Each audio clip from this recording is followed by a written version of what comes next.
Picture this. Me, Reese Witherspoon, in London, ordering fish and chips so often they might start wrapping me in paper. I'm traveling with my Wells Fargo Autograph Journey card, so I earn rewards wherever I book travel. 5 times points with hotels, 4 times with airlines, 3 times on restaurants and other travel, and 1 point on other purchases. Imagine getting rewarded for eating a toad in the hole. Wait, what is a toad in a hole? Visit wellsfargo.com/autograph journey. Terms apply. Halliday presents, in the red corner, the undisputed, undefeated Weed Whacker Guy. Champion of hurling grass and pollen everywhere. And in the blue corner, the challenger, extra strength Halliday. Eye drops that work all day to prevent the release of histamines that cause itchy allergy eyes. And the winner by knockout is Halliday. Halliday, bring it on. Un soldado romano que había crucificado a cientos de hombres miró el cuerpo de Jesús y dijo en voz alta lo único que un militar pagano nunca debería decir. Verdaderamente, este hombre era hijo de Dios. Y para entender por qué un oficial del imperio rompió toda su disciplina militar, en una sola frase hay que reconstruir las 6 horas que él vivió ese día, hora por hora, detalle por detalle, porque lo que pasó entre el amanecer y la muerte de Jesús no aparece completo en ningún sermón, y cuando lo armas con los 4 evangelios y con fuentes romanas que casi nadie lee, descubres que esa frase no fue una reacción, fue una rendición. Y ese soldado, después de bajar del Gólgota esa tarde, ya no era la misma persona que había subido por la mañana. Anochece sobre Jerusalén. Un hombre baja por el sendero del Gólgota con las manos temblando. No es un soldado raso. Es un centurión del ejército romano, oficial del imperio más poderoso del mundo conocido. Y sus manos, que han sostenido la espada en batallas contra galos, contra germanos, contra rebeldes en cada rincón de la frontera, esas manos ahora no pueden quedarse quietas. Nunca le pasó antes. No le tembló el pulso cuando ejecutó su primer prisionero a los 19 años. No le tembló cuando se paró frente a Poncio Pilato esa misma mañana para recibir la orden del día. No le tembló cuando clavó el patibulum en el madero vertical hace 6 horas con su propio mazo de hierro. Pero ahora, descendiendo por la pendiente seca del Gólgota mientras el cielo se va oscureciendo del rojo al morado, este hombre entrenado para no sentir miedo, formado en la disciplina más brutal del mundo antiguo, tiene que apretar los puños contra las costillas para que sus manos dejen de moverse solas. Vamos a entrar en ese día, pero no como lo cuentan en la mayoría de los lugares. Vamos a entrar por la puerta lateral, por los detalles que nadie mira, por los momentos que pasan desapercibidos entre 2 versículos famosos. Porque ahí, en esos huecos, está la verdadera historia de cómo se quiebra un soldado romano y de cómo nace la primera confesión de fe de un pagano frente a la cruz. Es de madrugada en Jerusalén. Aún no ha salido el sol cuando el centurión abre los ojos en su catre dentro de la fortaleza Antonia, el cuartel romano que se apoya contra el muro norte del templo. La fortaleza huele siempre igual. Aceite quemado de las lámparas, cuero curtido de las correas, el sudor seco de 100 hombres durmiendo apretados. Se levanta, se moja la cara con agua de un cuenco de barro, come pulse, esa papa de farina de trigo cocida con sal y aceite que era el desayuno básico del soldado romano durante siglos. Plinio el Viejo, en su Historia Natural, dijo que durante más de 300 años los romanos no comieron prácticamente otra cosa. Catón el Censor incluyó la receta en su tratado sobre agricultura llamado De Agricultura. No es comida especial, es lo que comen los soldados cuando van a hacer un día largo de pie, y este va a ser un día largo. Antes de que el primer rayo de sol toque el dorado del templo, el centurión ya tiene la orden firmada por el procurador. 3 condenados, 3 cruces. una en el centro reservada para un agitador judío que el Sanedrín entregó esa misma noche, un tal Jesús de Nazaret. Las otras dos para dos bandidos comunes, lestai en griego, hombres que probablemente habían robado en los caminos de Galilea. Para el centurión, la orden no es nada del otro mundo. Quizás esta es ya la 10ª crucifixión que comanda. Quizás la 50ª. La crucifixión era un método de ejecución estandarizado en el imperio. Cicerón mismo escribió que era la peor de todas las muertes, summum supplicium en latín, la pena suprema, pero precisamente porque era tan brutal, era el método elegido para esclavos rebeldes, sediciosos políticos y bandidos, un mensaje colgado a la vista del público durante horas. El centurión no sabe quién es Jesús, no tiene por qué saberlo.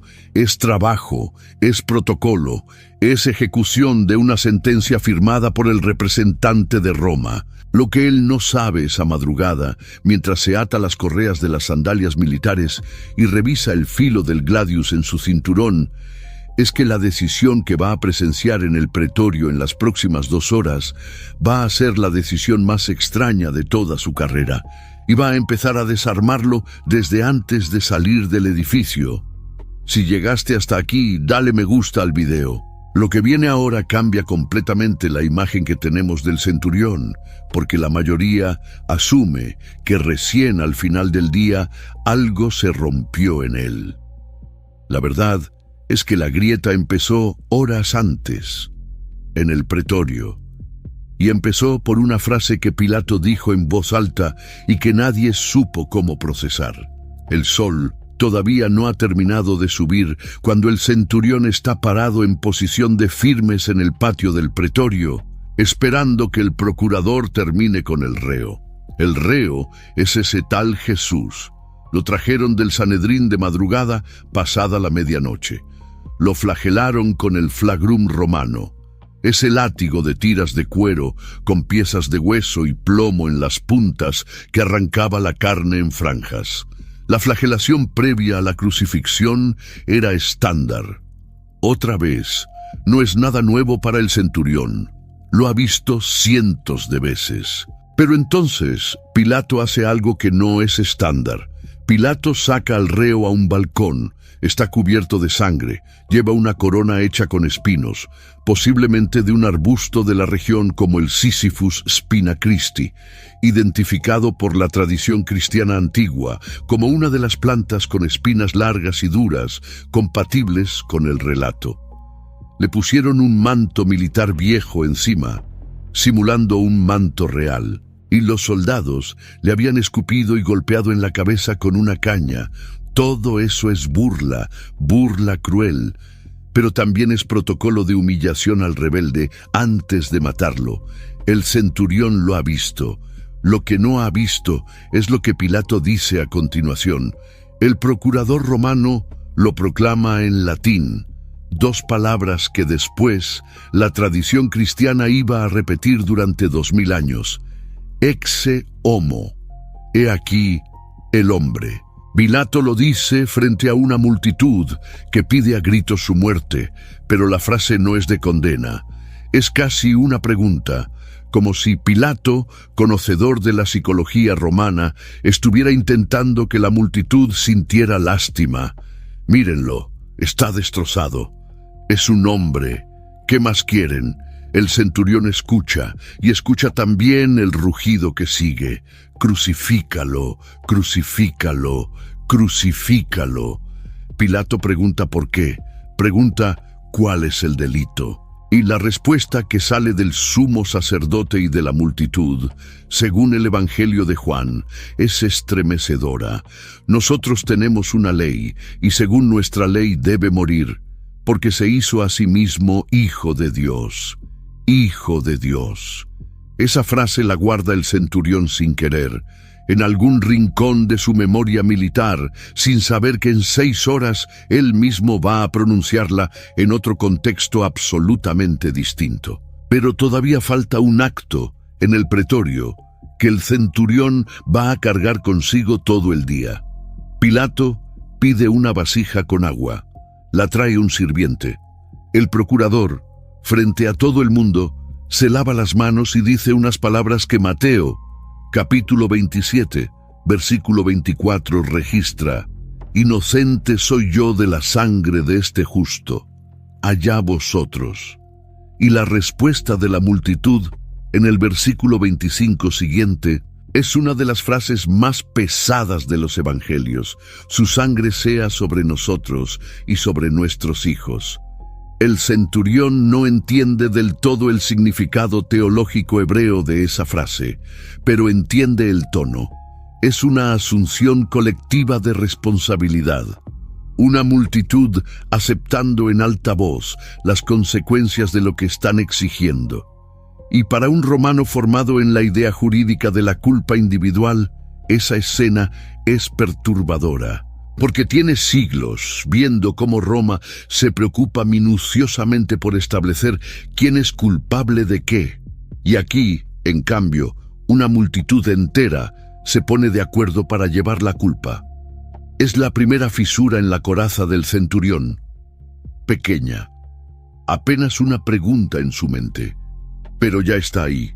Si esto te está mostrando algo nuevo del pretorio, dale me gusta, porque lo que viene ahora es el camino al Gólgota. Y en ese camino hay un detalle que cambia por completo la imagen que tenemos de Simón de Cirene.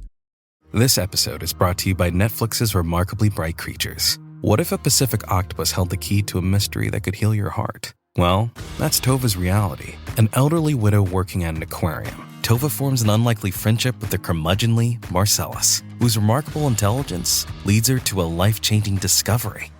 Remarkably Bright Creatures is now playing, only on Netflix.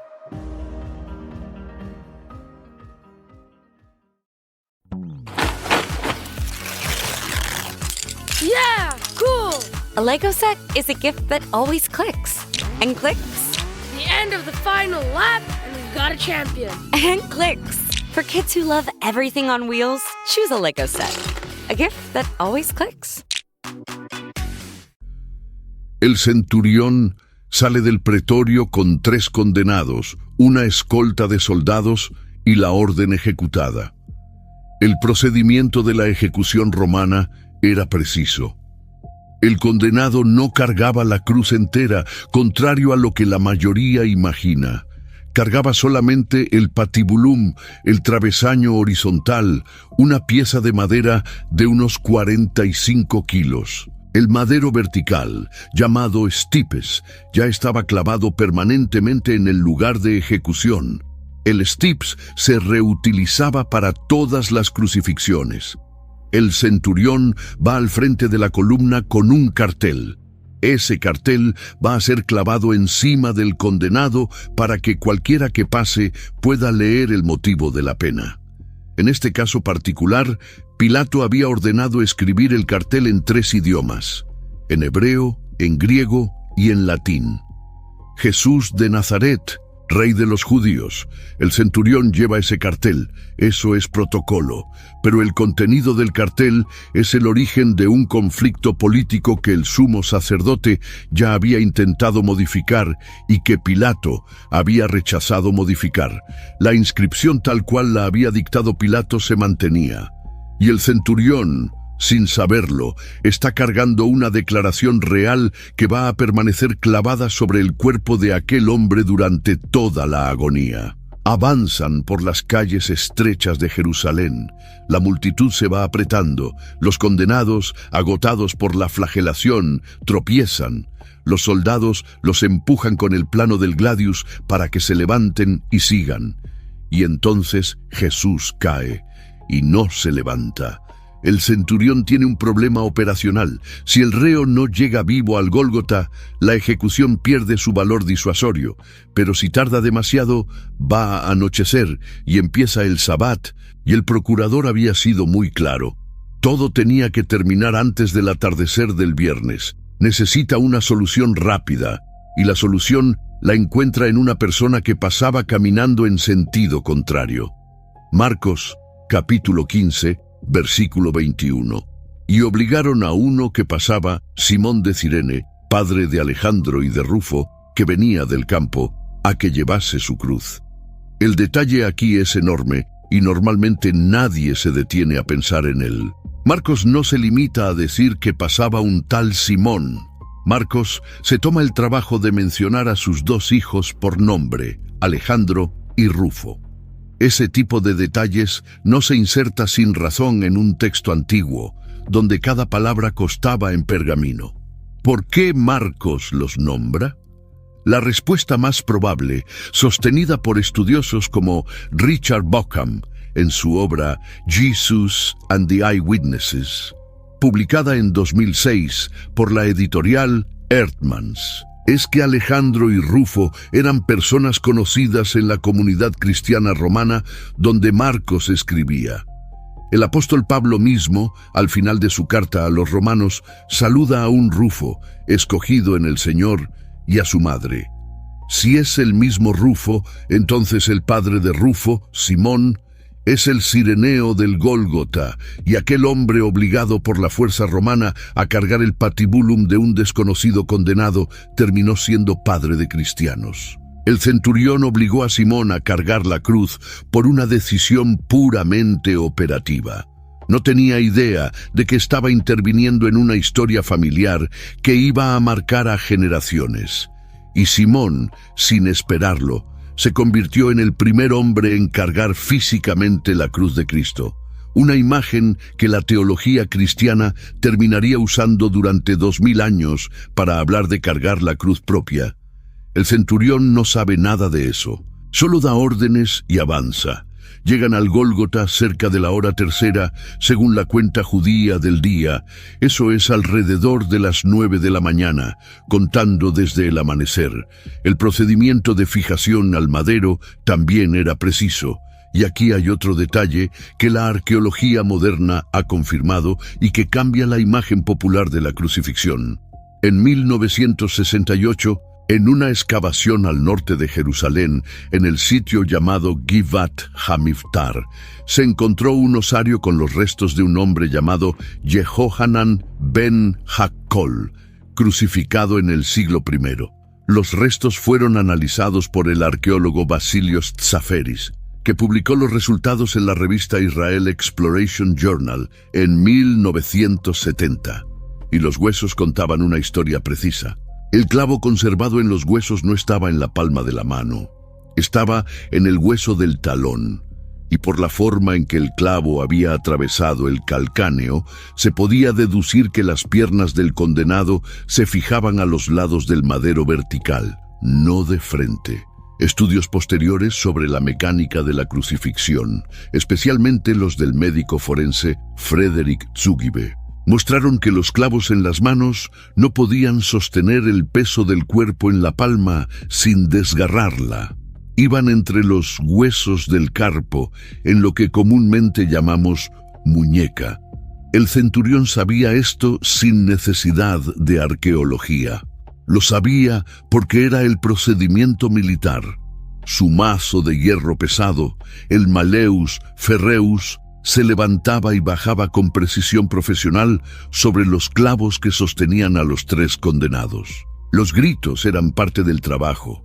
Los gritos siempre estaban ahí, pero hay algo que los soldados hacen mientras la cruz se levanta verticalmente, que es importantísimo y que aparece en los 4 evangelios. Los soldados se sientan al pie de la cruz y empiezan a repartirse la ropa del condenado.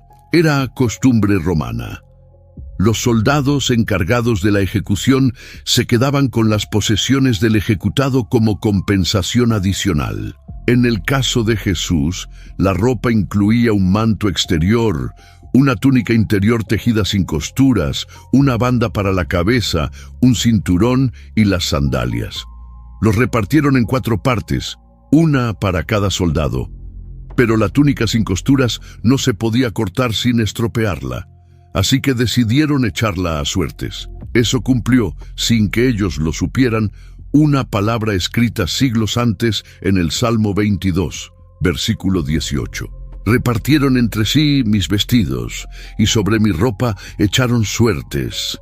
El centurión y sus soldados no tenían idea. estaban jugando dados al pie de un crucificado, ganando una túnica usada sin saber que estaban completando con precisión exacta una profecía que el rey David había escrito 1000 años antes. Esa es una de las imágenes más perturbadoras del relato de la pasión. Soldados profesionales jugando al lado de la muerte, ajenos completamente a la dimensión cósmica de lo que sus dedos estaban haciendo con esos pequeños huesos tallados. El centurión observa de pie, no participa del juego, su rango está por encima de eso, pero ve y registra, y entonces escucha algo que no encaja en su categoría. Si llegaste hasta aquí compartiendo este momento con el centurión, dale me gusta, porque lo que viene ahora, lo que el centurión escucha desde la cruz central, es lo que lo va a desestabilizar profesionalmente por primera vez en su carrera. El centurión ha presenciado decenas de crucifixiones, y en todas, sin excepción, el condenado grita, pero no grita cualquier cosa, grita maldiciones. Esto no es una intuición. Es lo que los autores grecorromanos describían como típico de la crucifixión. Los crucificados pasaban sus últimas horas, según las fuentes antiguas, profiriendo maldiciones contra los magistrados que los habían condenado, contra los soldados que los habían clavado, contra el imperio que los estaba matando. El propio Cicerón, en su discurso conocido como In Verrem, llamó a la crucifixión la pena más cruel y más vergonzosa, y describió cómo los condenados a ese suplicio gritaban hasta el final. Era esperado. Era el último acto de un hombre sin nada que perder, y los soldados lo aceptaban como ruido de fondo del oficio. El centurión está acostumbrado a ese ruido. Ese día, al pie de la cruz central, el ruido no llega. Llega otra cosa. Lucas, capítulo 23, versículo 34, registra las palabras que salen de la boca del condenado central, mientras los soldados todavía están repartiendo su ropa. Padre, perdónalos, porque no saben lo que hacen. El centurión escucha esas palabras, y su cerebro militar busca dónde encajarlas. No existe ese lugar. En toda su formación romana, en todos los años de servicio, nunca había escuchado a un crucificado pedir perdón para los que lo crucificaban. Es una anomalía. El centurión no es teólogo, no conoce los salmos, no conoce las profecías de Isaías, pero es soldado. Y los soldados saben reconocer cuando algo está fuera del patrón, cuando una formación enemiga se mueve de manera inesperada, cuando un caballo se comporta diferente, cuando un grito no suena como debería sonar, y ese grito, esa frase pidiendo perdón, no sonaba como debía sonar. La grieta se ensancha, y entonces el centurión gira la cabeza hacia los otros dos crucificados, porque al menos ellos sí están haciendo lo esperado. Uno de los malhechores que estaban colgados a su lado le injuriaba, diciendo: ¿No eres tú el Cristo? Sálvate a ti mismo y a nosotros. Eso sí encaja, eso es lo normal. Un condenado profiriendo burla amarga hasta el último segundo. Pero entonces, el otro malhechor dice algo que también es una anomalía. El segundo crucificado le reprendió al primero, diciendo: ¿Ni aún temes tú a Dios, estando en la misma condenación?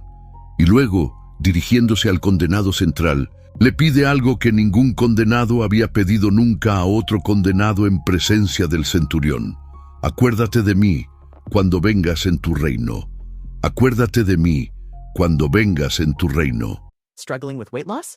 Prolon's 5-day fasting mimicking diet is a clinically developed nutrition program designed to promote fat loss while protecting lean body mass.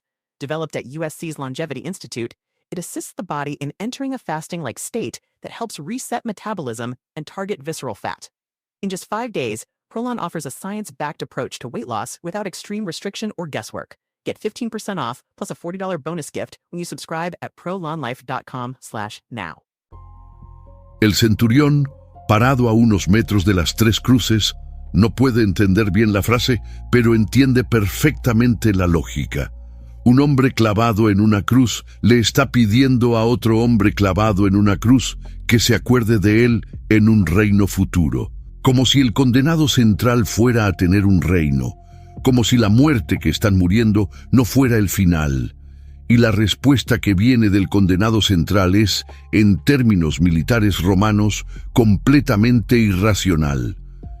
De cierto te digo que hoy estarás conmigo en el paraíso. El centurión ha escuchado prometer cosas a hombres en sus últimos momentos. Ha escuchado a moribundos prometer venganza, prometer maldición, prometer aparecerse como fantasma. Pero nunca había escuchado a un crucificado prometer paraíso a otro crucificado y prometérselo con la calma de alguien que tiene la autoridad para hacerlo. La grieta se vuelve quiebre y entonces, alrededor del mediodía, el cielo cambia. Mateo, Marcos y Lucas, los tres evangelistas sinópticos, registran el mismo fenómeno con las mismas palabras esenciales.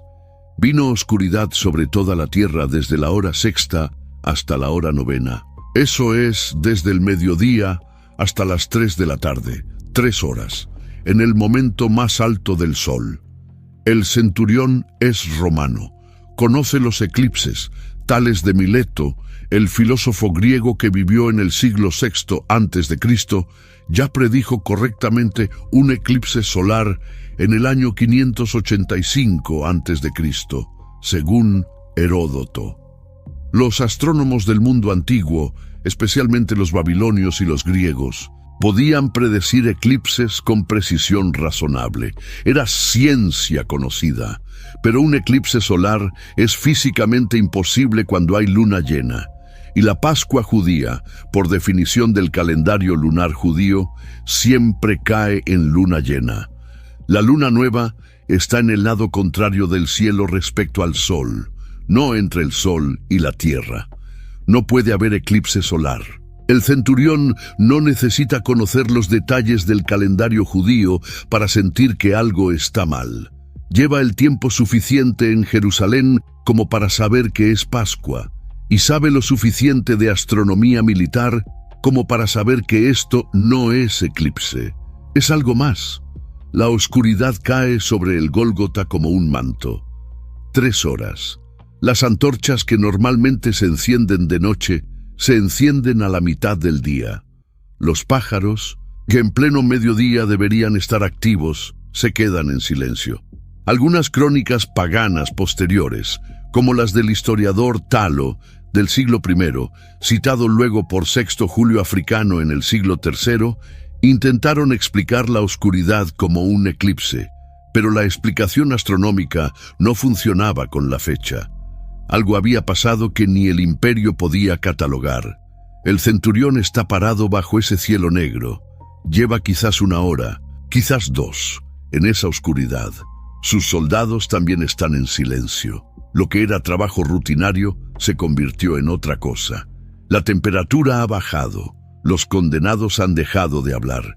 Y el centurión empieza a sentir, por primera vez en años de servicio, una sensación que su entrenamiento militar no le permite nombrar.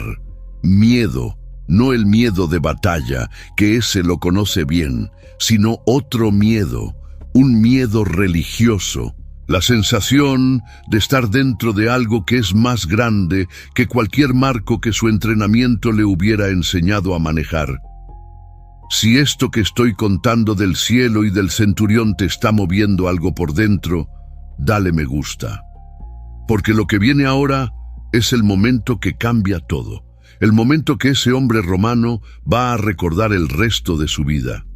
A la hora novena, alrededor de las 3 de la tarde, el condenado central grita. Pero no grita lo que un crucificado debería gritar.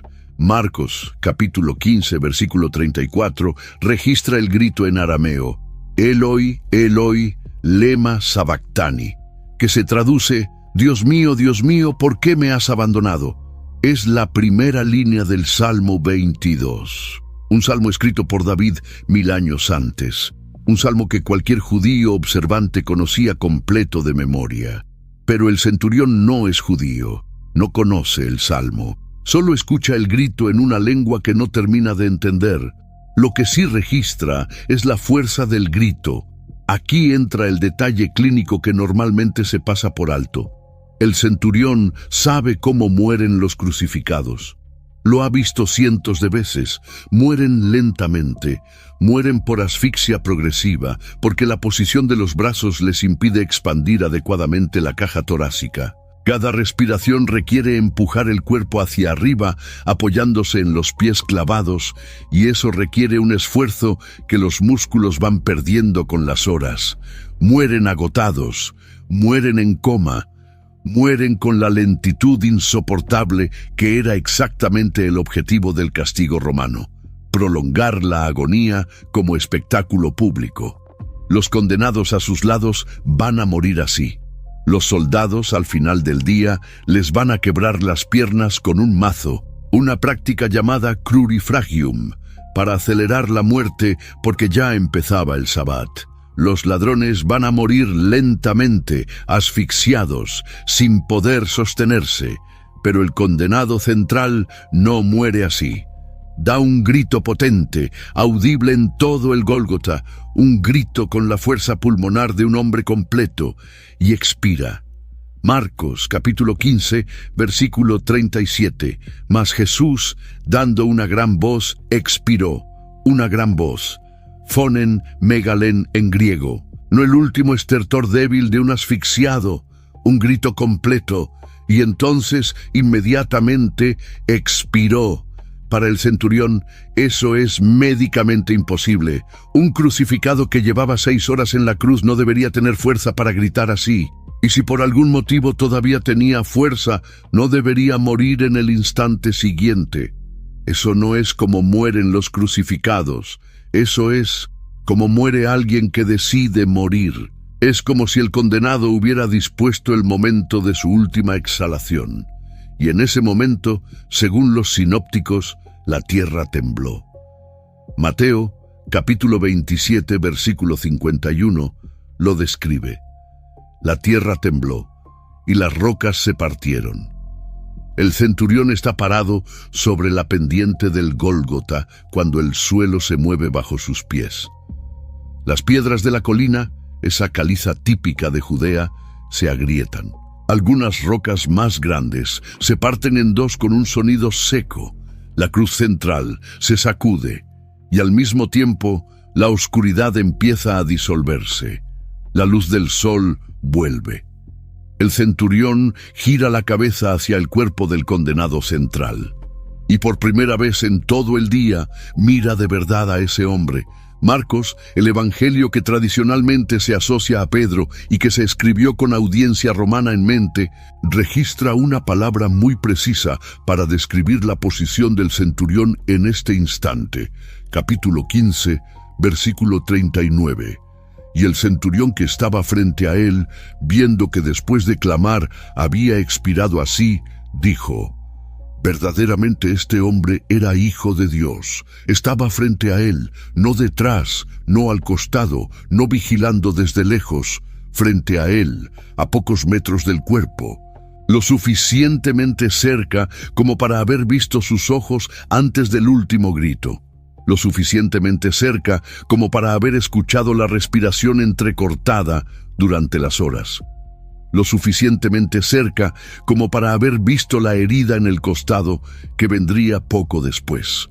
Y desde esa posición, después de haber procesado durante 6 horas todas las anomalías acumuladas, después de haber escuchado el perdón en lugar de las maldiciones, después de haber visto la promesa del paraíso entre 2 crucificados, después de haber estado 3 horas bajo un cielo negro imposible, después de sentir la tierra moverse en el momento exacto del último aliento, el centurión hace algo que ningún militar romano había hecho nunca al pie de una cruz romana.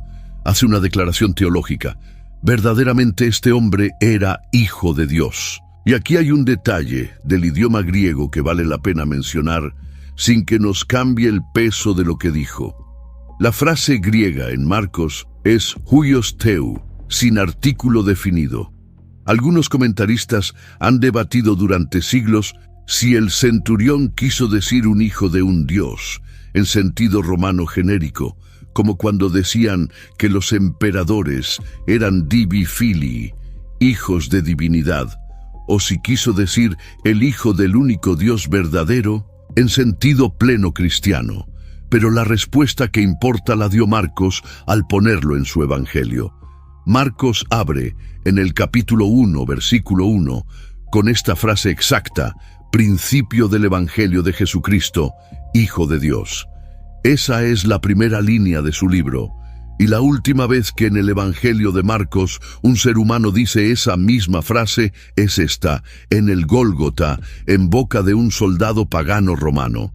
Hasta ese momento, nadie había llamado a Jesús así en ese evangelio, ni los apóstoles, ni los discípulos. Solo había salido de la voz del cielo en el bautismo, y de la voz del cielo otra vez en la transfiguración, y de los demonios que reconocían a Jesús, pero a quienes Jesús callaba. Marcos construyó todo su evangelio para que la primera confesión humana de la divinidad de Cristo viniera no de un judío piadoso, no de un fariseo arrepentido, no de un apóstol entendido, sino de un romano, un pagano, un oficial del imperio que había estado activamente involucrado en la ejecución. El centurión cumplió, sin saberlo, la promesa estructural de todo un libro. Y Lucas, en su evangelio, agrega otra dimensión a las palabras del centurión. Dice que también dijo: verdaderamente este hombre era justo. No es contradicción con Marcos. Es una capa adicional. El centurión, en distintos momentos del proceso, dijo distintas cosas, o dijo varias frases seguidas, y cada evangelista preservó la que más le interesaba teológicamente. Lucas, escribiendo para audiencia más amplia, prefirió subrayar que el centurión declaró la inocencia legal del condenado, una inocencia que el procurador romano no había sabido proteger, una inocencia que el Sanedrín no había querido reconocer, una inocencia que sale a la luz, finalmente, por boca del oficial militar que había firmado la ejecución. Es una ironía total, y es exactamente el tipo de ironía que solo Dios puede orquestar en la historia humana. El centurión baja del Gólgota cuando empieza a anochecer. El cuerpo del condenado central había sido bajado de la cruz por dos hombres notables: José de Arimatea, miembro del Sanedrín, y Nicodemo, otro miembro discreto del mismo concilio. El centurión había recibido orden de Pilato de entregar el cuerpo a José. Eso es otro detalle inusual. Normalmente los crucificados eran enterrados en fosas comunes anónimas o dejados en la cruz como espectáculo. Aquí, en cambio, había una solicitud aceptada para sepultura digna. El centurión cumple la orden, verifica con sus propios ojos que el hombre está muerto, permite que lo bajen, y cuando termina su jornada, baja él también del monte. La Biblia no nos dice qué pasó después con ese centurión. Hay tradiciones cristianas no bíblicas que le dieron nombre. La primera vez que aparece llamándose Longino es en un texto apócrifo del siglo IV llamado Evangelio de Nicodemo, también conocido como Actas de Pilato. Y mucho después, en el siglo XIII, la leyenda áurea de Jacobo de Vorágine recogió esa tradición y la amplió, contando que el centurión se convirtió, fue evangelista y murió como mártir en Capadocia. Pero la Biblia no dice nada de eso. La Biblia dice solamente lo que dijo. La Biblia preserva su frase y se calla sobre el resto. Y eso, me parece, es teológicamente intencional. Porque si la Biblia hubiera dicho su nombre, lo hubiera convertido en una persona específica, alguien lejano, alguien histórico, alguien con biografía ya cerrada. Pero al no darle nombre, Marcos y Mateo y Lucas dejaron ese personaje abierto. Le dejaron la cara en blanco, le dejaron el espacio para que cualquier lector pagano, cualquier romano del primer siglo recibiendo el Evangelio, cualquier lector contemporáneo de cualquier siglo, pudiera reconocerse a sí mismo en ese centurión. El centurión no tiene nombre, porque el nombre lo pone el lector. Y eso me lleva a una cena moderna que ojalá te ayude a verlo. Hay personas que llevan años yendo a la iglesia, conocen los versículos, saben los himnos de memoria, pueden recitar los nombres de los 12 apóstoles, han participado de 1000 estudios bíblicos, y sin embargo, hay algo que no terminan de entregar, algo que se mantiene del lado romano, del lado de quien observa pero no se rinde. Y al lado, en la fila de atrás de la iglesia, está alguien que llegó por primera vez. Alguien que ni siquiera entiende bien por qué está ahí. Alguien que vino arrastrado por una crisis, por una pregunta, por un dolor, un forastero, un romano espiritual. Y ese forastero, sin entender los versículos, sin saber los himnos, sin nombrar los apóstoles, ese forastero a veces ve algo que los de adentro hace años dejaron de ver. Ve al hombre en la cruz y rinde algo que los que llevan años ahí todavía no rinden. Esa es la escena del centurión repetida hoy. Es el pagano que confiesa antes que el religioso. Es el que estaba afuera quien entra primero. Y la lección dura del Evangelio de Marcos es que la confesión no depende del pedigree religioso. Depende de tener el corazón abierto en el momento exacto en que el cielo se oscurece y la tierra se sacude. Algunos religiosos llevan toda la vida con el corazón cerrado al lado de un Dios crucificado. Y algunos paganos lo abren en una sola tarde. El centurión que baja del Gólgota tiene las manos temblando. Vimos al principio del video esa imagen. Un hombre descendiendo por un sendero seco mientras el cielo pasa del rojo al morado. Ahora ya sabemos por qué.